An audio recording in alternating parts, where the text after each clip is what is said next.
Hello, everybody. Welcome to Second Chance Live series. I'm your host, Darryll Stinson, and today I'm so excited. I've got a very special friend with me, Miss Cheldin. How you doing today? I am lovely. I'm spoiled. I'm here hanging out with new friends. So life is good. Life is good. Hey, I don't want you to be shocked, but I have this thing here. It is a true, real, authentic Victorian bell. And Okay. because I'm a speaker, if you say anything that I will steal, Okay. you will hear the bell. Okay. Fair enough. No pressure. No pressure. So just so you know, I'm not going crazy over here. I am ingraining that into my subconscious memory so that I can pull it out when I'm out here speaking and inspiring the world. I want to say to welcome everybody who's tuning in online. Thank you so much for tuning in. We are going to be talking about inspiring stories to help you live your best life. And if you're just now tuning in, I want to say now is your opportunity to host a watch party that will let everyone on Facebook know that this is someone content worth listening to. If you're watching on another platform, go ahead and click that share button. Remember that we are giving to you freely. And the only thing that we ask is that freely as you receive, freely you shall give. As CEO of I-G Creative, the executive producer and host of This Is It Network, Cheldin Barlatt Rumer has spent close to 2 decades creating, managing, and executing strategic grassroots marketing campaigns for clients with an array of various lifestyle industries. She continues her commitment to communication and marketing education by sharing entrepreneurial stories through her daily digital program, This Is It with Cheldin. I love that. Through this online program, entrepreneurs and personalities have the opportunity to find their marketing voice, and we're going to talk about that, while promoting their products, services, and projects. You see with the 3 Ps. That's how you know she speaks, because she's got all of that. In addition to producing her own digital morning talk show, she has recently launched This Is It Network, where she produces additional online programs, highlighting captivating hosts and experts. This global interactive digital TV network connects remarkable women to inspiring stories, which she has her own, through community content and real connections. Each episode aims to engage, entertain, and educate her growing This Is It Network community. Y'all show some love to my friend Miss Cheldin over here. And I am done with my commercial. We want to hear from you. Let us into the story behind the bio. Yeah. This is kind of crazy. Well, I love what you are doing. I don't know if you know this, but I'm a former Division I athlete. I did know that. Yeah, so I played field hockey and ran track for LaSalle University in Philadelphia. And so this is a near and dear platform to my heart in the way, in which we navigate during the game and after the game, I like to call it. And then what does that look like? And it's, and for me, it's part of it. I think that as being an athlete, it really afforded me the ability to have an entrepreneurial spirit. I don't think athletes really realize how self-motivated you are. Yep. And that the rest of the world, you are outnumbered by people who aren't getting out of bed at 5 o'clock in the morning to go run and those types of things. But I started in the hospitality marketing space, in which I did a lot of PR, marketing, special events in that realm. I had an IG Creative started as a traditional agency. And so we really focused on helping small businesses in what I call finding their marketing voice. So we handled their social media, their web design, their graphic design, and their publicity. So at LaSalle, I studied years ago. I studied media. My goal was to be on MTV when that was a thing. Right, and to be on spring break somewhere, introducing Eminem, that was what I wanted to do. That was my calling, but it didn't necessarily work out that way. And I took a marketing elective and fell in love with the way in which media was created and what that looked like. And so a number of different detours in just an understanding marketing publicity. I started IG Creative, and we were working a lot with small business owners. And what I found that was shocking, by this point, you can tell I'm an extroverted person, overly enthusiastic. But what I found is that the people that I was working with couldn't part their lips to tell me why I should buy their cookies, could not part their lips to tell me, why I should buy their product or service. And I found it saddened me. You sacrifice so much. You remortgage your house. You haven't seen your family for this business. that you can't with enthusiasm share. And so as I got people ready for publicity opportunities, I turned the camera, I kind of channeled my MTV, I turned the camera on them and I practiced with them. And so This Is It TV really came from me practicing with my clients on how to tell their stories. And I was addicted. They saw it useful. I have a certain way about me that allows for people to feel comfortable.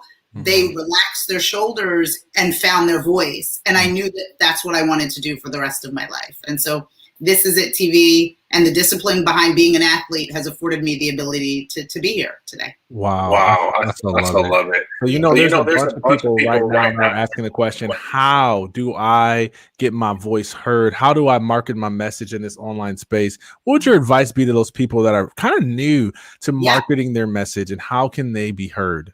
Yeah, I think that it's really about knowing the three things and the pillars that I really stand on is knowing who you are, knowing what you want, and knowing why you deserve it. So, and that has to be as specific as you possibly can be. I think a lot of people lean into what they aren't.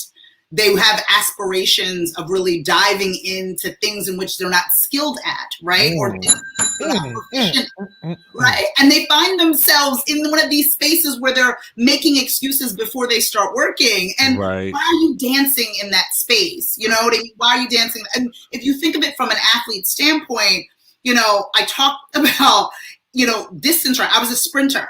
Unapologetically a sprinter. Nobody would have made me run the mile, look at me for the 32. Nobody would have ever, because they put you in events that you could be proficient in.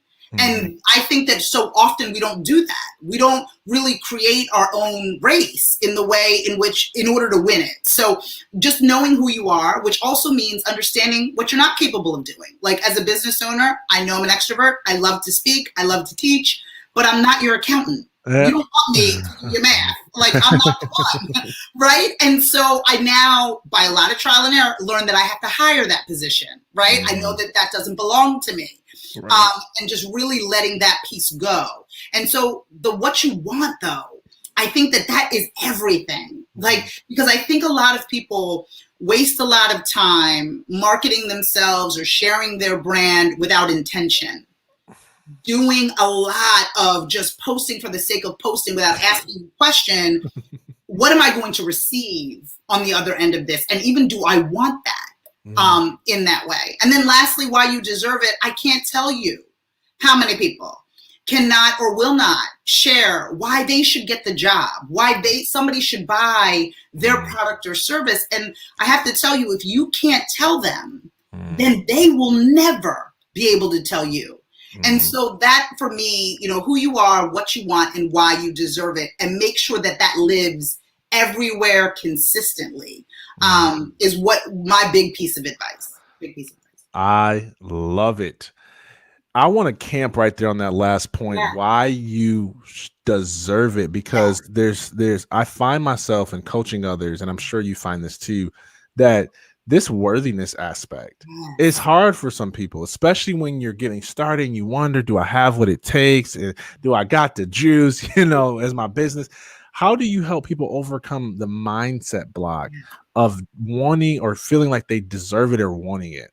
Yeah, I think, at this, especially in the coaching space, in the entrepreneurial space, we're fools, right? We leave 40-hour-a-week jobs to work 90 hours a week, right? So we're called to do this, right? And so if you are called to do this, you have to hone in on what you are called to do. And I think it becomes cumbersome, it becomes overwhelming, right? Oh my goodness, where do I start? And for me, I call it the highlight reel. Similar, again, my sports analogies, but really to that highlight tape that we used to put together back in the day. Or the highlight reel that we have, at the point when my husband watches fantasy football, only watches the red zone all day long, right? And it's about only watching the good stuff. And again, we lean into our failures more than we lean into our successes. That's good. If we turn it back into the music space, when you go and see your favorite artist perform, you want to listen to their highlights. You want their greatest hits. You don't want to listen to their new stuff. You didn't pick that. And I think that a lot of times we think that if we let people know over and over again why we deserve it, even if it's the same three things, we are saturating. They already heard that before. No, they want to hear it again. They want you to reiterate why you need it. So one of the key things is really establishing your highlight reel. 3 successes that you've had within your category of interest that really are staples, because you don't get to carry around your PowerPoint. You don't get to carry around your LinkedIn, but with your voice, you need to hold on to those 3 things. Right. So if somebody wants to know who you are, what you want, and why you deserve it, you have them. Oh my gosh. You are phenomenal. I love your energy and you are bringing it. Like I love talking to speakers, right? Because you just know that you're just ready for this. You got your 3 points, your bullets. I was going to keep ringing the bell, but then I'm like, I want people to hear what you got to say. So I'm just going to give you about all the ones that I collected.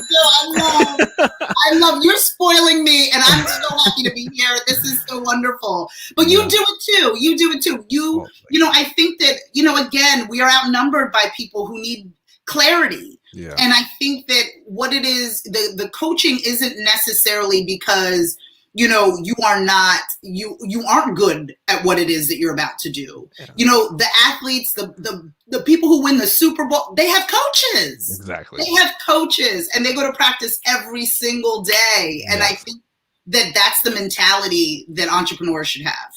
I so agree with you. And Kobe had a coach and Jordan had a coach and Colin Powell has coaches, and you name anybody that has been successful, and it's because they have the right voices speaking into their life. And, one of the things that I enjoyed when I was just stalking you online and doing my research is how much you've got going on. I mean, you are everywhere, my friend. I would love to know just what would you say your true north is? What would you say your true purpose in life is? Yeah. Me is really about sharing this energy that you witnessed with those that don't have it. Right. Mm-hmm. I mean, with those that are in that dark space. And I had talked to somebody about this too, because I do this morning message every morning, like a crazy fool at 11 o'clock Eastern. And I do it every single day. And a friend of mine, who's not in the space, and they're like, don't you get tired? And I said, yes, I do. But it is that discipline, again, that rhythm. And so today it might have been 100 people watching. The other day it might be 20. It might be 2 on one day. Mm-hmm. But somebody is tapping into that because they need it. Right? Yeah. They don't have the energy at that moment, at that time. Mm-hmm. And this is a gift that I've been provided. And if all I have to do, my new friend, is share my energy with other people, I am blessed to do so. And so for me, I really take ownership of it. And we really want it to be a global communication and connection. And I think that that's really the missing piece. It's not that people aren't skilled. Mm-hmm. It's not that they're not talented. It's not, they don't have the community. They're not putting out the content, and they don't have the real connections. And so if we can meet them there, that's my gift to the world. And so that's what I'm looking to do. I love it. I love for you to talk about This Is It Network. Where did the name come from? It's so unique. And what does it mean and what does it stand for? It means this is it, my love. So I have lived a number of different lives in the entertainment space, in the event space, in the PR space, in the hospitality space. And, I'm a mother of 2. I have a 9-year-old and I have a 3-year-old. Like crazy. And I am in a space where I'm constantly running around, and I have to, like a lot of your viewers, have to determine, okay, what am I supposed to be doing? Like, what is my purpose, right? Because I was fighting it. I was trying to be an extrovert and handle all the things for my business. I was trying to be a mom. I was trying to, all of these things. And I had to prioritize my life and my family first. And as it relates to work, this is it. This is what I'm planning on doing. This is how I'm planning on using my voice. And once I made that determination, everything began to fall into place. Once I made the determination that this is what I was meant to do, and this is what I'm planning on doing, then all of the other things started to come into play. So it's really about being really determined in your space to say, what do you want? And be honest. And with that being said, I mean, I own a digital network, right? Yeah. But Oprah hasn't called yet. She will, but she hasn't called yet, right? And so I had to, in my space, likewise, I could have been auditioning to host a show. I could have been applying to produce a show, or I could have produced a show, or I could have created my own network. Right. And so that's what, really drives me. When she calls, wonderful. But until then, you know, I can make my own way and I can make that impact that I was talking about. So this is that's where it came from. Love it. And I so wholeheartedly agree with you. Oprah will be calling you. I agree with that. It's going to happen. And when she calls you, make sure I'm on the phone. 100%. Witness. All these beautiful people are witnessing the situation. Yes. Yes, so I promise. Let me ask you a personal question. Okay. You know, you're rare as a minority woman in your space. Yes. And I'd love to get into that world and know, have you experienced some discrimination? And if so, I'd love to hear a story and how you overcame it. And if not, I'd love to hear just your thoughts on women and how they can still reach high levels of success in spite of some of the you know, racial, you know, whatever you want to call it. I'm trying to be politically correct right now, but I'd love for you to just to speak to our minority women. Yeah. I'm an immigrant. So I was born in Sierra Leone, West Africa. I was born in Freetown. And so yes, I come from this crazy West African family that I'm obsessed with. And so they're all academics, engineers, lawyers, and I talk to myself on Facebook. So just understand what Thanksgiving looks like on a regular basis. They're like, so who pays you? Like, they're very confused. But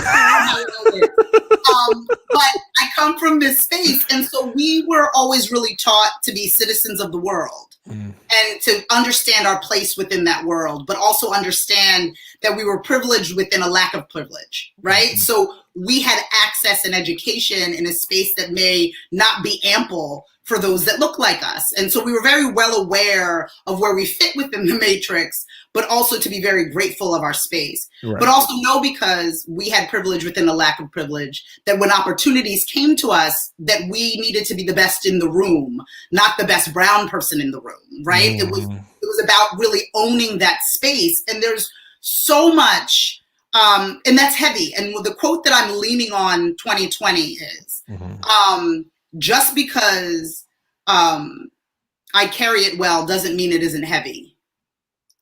And I think that there is so much Say it again.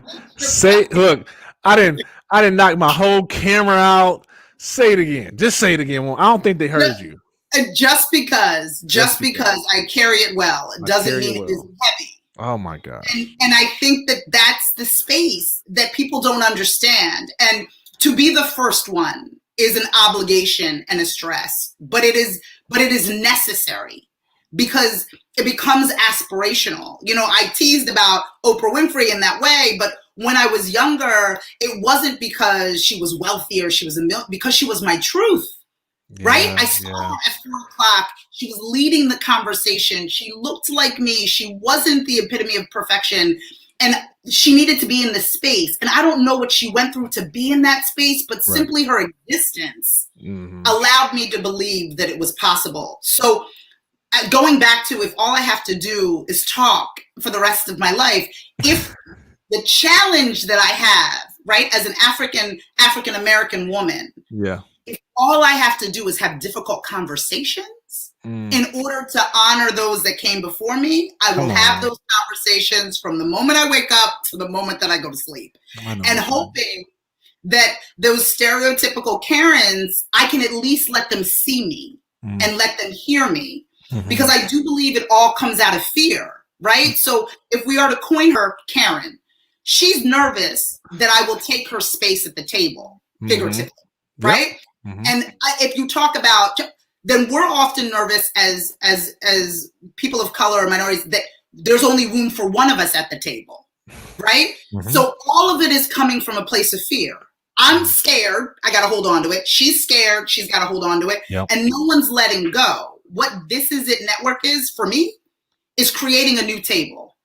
And that just affords me to have serious conversations in a very safe place where that makes sense. So even what you're doing now, like what you're doing right now, like we were, if you can go back in time with me, we used to have traditional talk shows.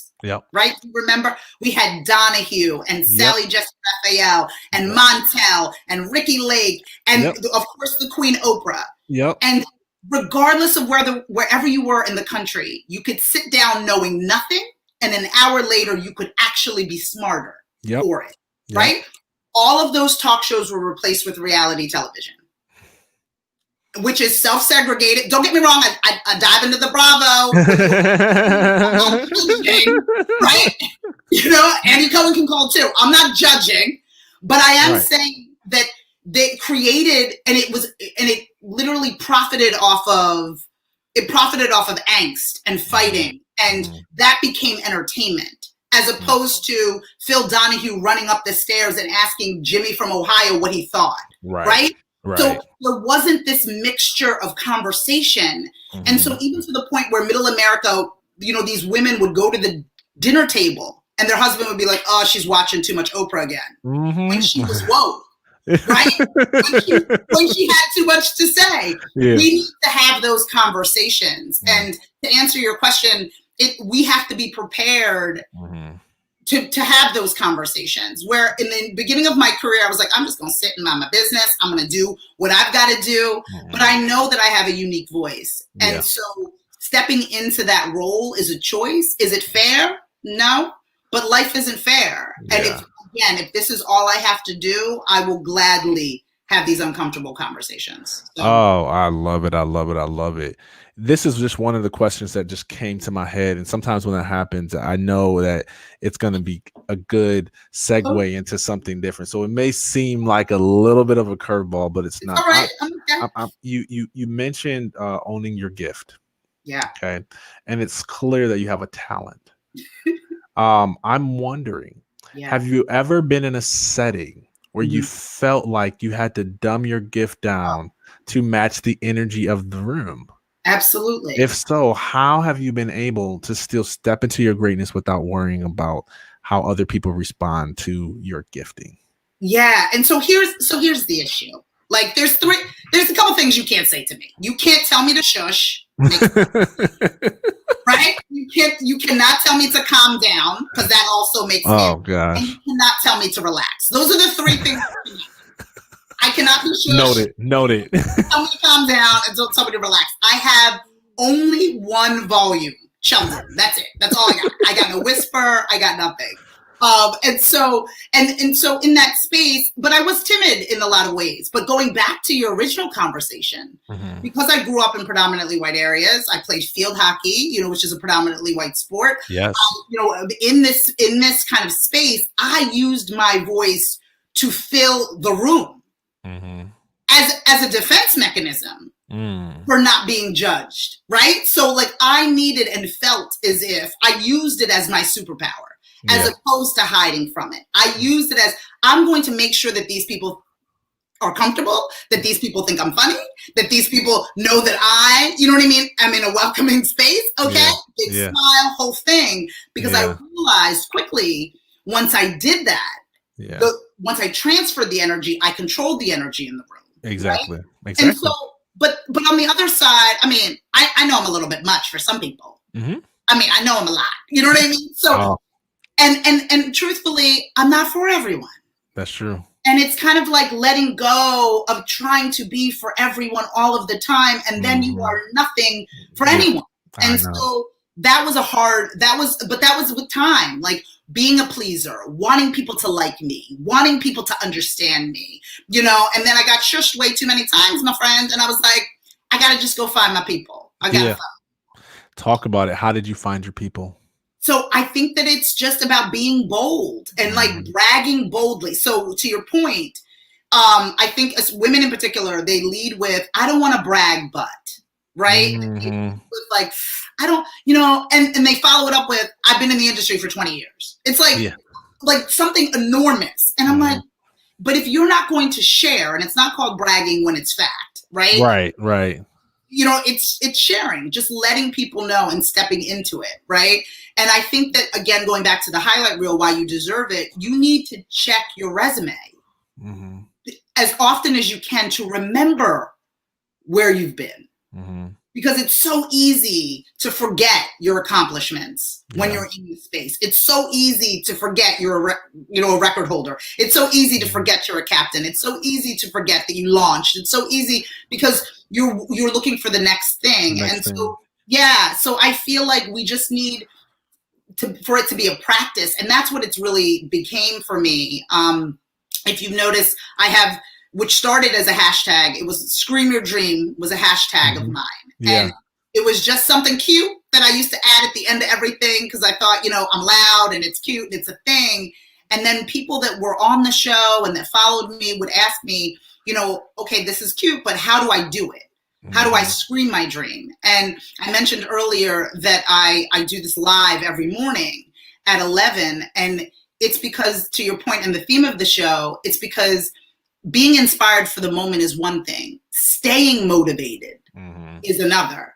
And so Scream Your Dream is a practice. It is a practice. And that's what I do. I practice getting comfortable in telling people who I was, what I wanted, and why I deserved it, until the point where it was like my social security number. Like, but people think, well, Cheldin, I'm not an extrovert, or Cheldin, but you got to practice. You weren't the best person on your team. You weren't born that way. You were born with talent, but you have to practice to become great. And so that's really what it was for me. I had to practice at it. I had to have people roll their eyes. I had to have people shush me. I had to have people tell me, because for those people who don't get criticism, those are the ones who concern me, because they can never be better, right? They're never being coached in that way.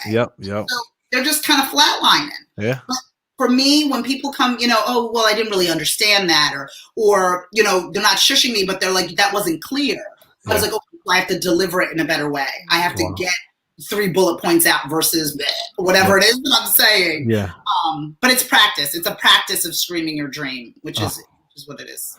I love it. And you guys make sure you go check that out. I thought that was phenomenal. And what I loved about Scream Your Dream was how people were owning it in that moment. Because sometimes when you raise the volume on it, it feels real. It feels tangible. And instead of being in your head and questioning and wondering what if, when you scream your dream, it's a reality. It is. And I think that that's the difference, right? Like, how do we feel when we're whispering? Right? We're not down. We're not right. We're like, I don't know. Like, you're not really and that's how these women were coming to me in my agency space. They were like, I have this jewelry. I don't know if I like it. I have this watch. Do you like it? I don't know if you like it. I'm not really quite sure. And I'm like, no one's going to buy it if you don't know. If you don't think your cookies are good, why would I buy your cookies? Why would I do that? Right? And so I think that that's the space that people need to step into, and they need to understand, all of the amazing things that they can do when they find their voice.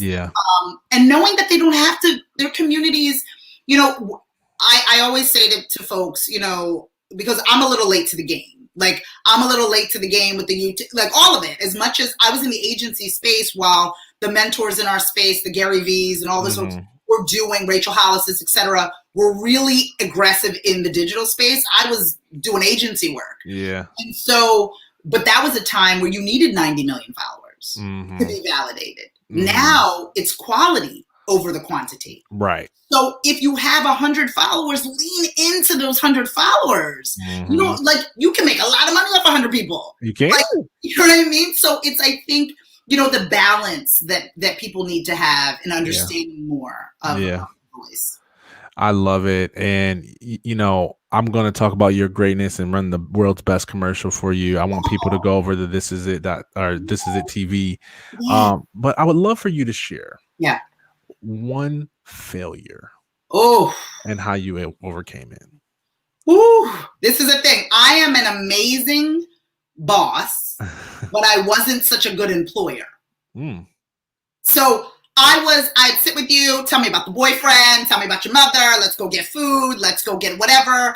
The differentiating factor between, okay, this is what we need to do, and this is what needs to get done, and going back to not being an accountant and be like, oh, it'll all work itself out if I don't open that pile of mail, and all of this will happen if this is right. Like, the casual nature in which I took the severity of the things in which were important, but not my strengths, right? So I thought that my strengths were enough to do all things. If I wanted it enough, if I talked loud enough, if I presented well enough, the accounting would get done. Well, that's not how it works. Right? You know what I mean? Like, if I'm just good, everything will be so. Yeah. Right. So a lot of the relationships that I built out of really, strength, which I some of them I still have, some of them, didn't necessarily work out. And I take full responsibility for trying to be everything to everyone in every situation, knowing now that that is not the case. And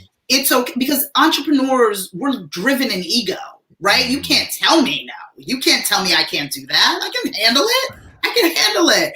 Now I'm well aware, my friend, that if I say I'm fine 3 times in a row, I am not fine. If I'm like, I'm fine, you need to call someone, because I'm not fine. I'm not okay. That means that I'm just trying to be fine to spare somebody from something. And that was a danger for me. That was hard for me to admit that I wasn't able to do all things for everyone. And, I had to learn the hard way, that this wasn't about friendships. It wasn't about, having them like me. It was about being a boss. It was about being an employer and what the responsibility that went along with that. And that was hard. I'm like, it was a very emotional thing for me, because what I do is very personal, but people have to live their lives, and people have their own separate goals and objectives. And I wasn't functioning on all cylinders, and they deserved more. They deserved. I love it. Yeah. Last question. Yeah. What does the future for Miss Cheldin look like? I am loving the engagement. So what has happened? There's 2 things that I learned in good old quarantine. So I have a philosophy. I call it BQ, before quarantine, and AQ, after quarantine. So BQ, I was on autopilot, right? You couldn't tell me anything. I didn't even know how I got to work. I went to the studio. I didn't know how I just showed up, right? Because you're not stopping. I know. You're not paying attention. You're on 3 calls while you're driving, while you're parking. You're figuring it out. You're doing all of that stuff. What quarantine did, aside from allowing for me to be safe at home, what quarantine did for me was forced me to slow down in a time that I would have never slowed down. I would have never slowed down. And so it afforded me the ability to slow down. It afforded me the ability, based on, we touched on it, the racial unrest that's happening, to know what I value. Right. And where I'm going to put my energy, and what I will stand for and what I will not stand for. It taught me that. And then it also opened up my business, because, again, I had a studio in Philadelphia, and I was fixated on the studio experience. You're going to come in, you're going to get your croissant and your bagel, you're going to get the gift bag, we're going to take pictures on the step and repeat. And I was driving as much traffic to the Philadelphia studio as I could. When I was safe at home and in the quarantine space, it opened me up to the world. And so just last week, I was interviewing women from Trinidad and the UK, and there is no geographic boundary to where my This Is It space is. And so for me, the goal is just to share this energy, this gift that I've been given, to afford people the ability to find their voice, to no longer whisper their wishes, but to scream their dream. That is what I want. That is wow. And I want people to go follow you, because you are inspiring, and I love your energy, but I also value your expertise. And I've ran across people who have the energy, but they don't have the expertise. And you, my friend, have both. And I'm so glad that our friend David connected us, because now I get to stalk you more. Yes. I mean, you're stuck with me. I don't know who you're getting. You're stuck with me and this wonderful team that's got you at work. I mean, let them know you're stuck with me. Oh, yeah. Well, we are looking forward to supporting you, and let people know, where can they connect with you if they're listening to this and they're like, man, she is amazing. She's calling out to me. How can I reach out to her? What would you say to them? Please. I want you to follow us everywhere you find at This Is It TV. It's a lot of eyes, but we are a big community. This Is It TV. And then you can find us everywhere, again, at This Is It TV or thisisItTV.com. We have a membership community, and all of you can be a part of it. It's really about, again, that growing community, that engaging content, and real connections to help you find your voice, no longer whisper your wishes, and scream your dream. Wow. Love it. So let's go scream your dream and go ahead and visit her website. Follow her on social media. Man, thank you so much for your time today, guys. I just want to encourage you, if you haven't already, make sure you go over and get the book. We're giving away a bunch of bonuses. We got the first 5 modules to my Purpose Made Profitable course. We've got my exclusive interview with David Meltzer, who I think it's personally his best interview. And I'm not just saying it because it's my interview. And then we've got the ebook, and we've got all of these replays of the experts and stuff that we're recording for over the past 3-4 weeks now, and you get access to all of this material. She mentioned it. You can go from knowing nothing to knowing everything in like an hour by listening to some of these experts. So thank you so much. Who am I after sports? I love it. And I am catching Tom Brady, y'all. I am catching him. And so we're going to do this together. Love you. Thank you. Our next guest is Ryan. He's a former pro baseball player. It's got a huge story of transition. He was still chasing the money after he transitioned out of the league. And he had to learn that his identity was not attached to how much wealth he could acquire, but it was in how well he could serve. He's a part of our Second Chance Athletes team. He's been a brother and a friend to me. And I can't wait to share his story with you tomorrow at 3 p.m. Eastern Standard Time. So make sure you join us right back here on whatever platform you're watching. We love you and we wish you the best. Go scream your dream.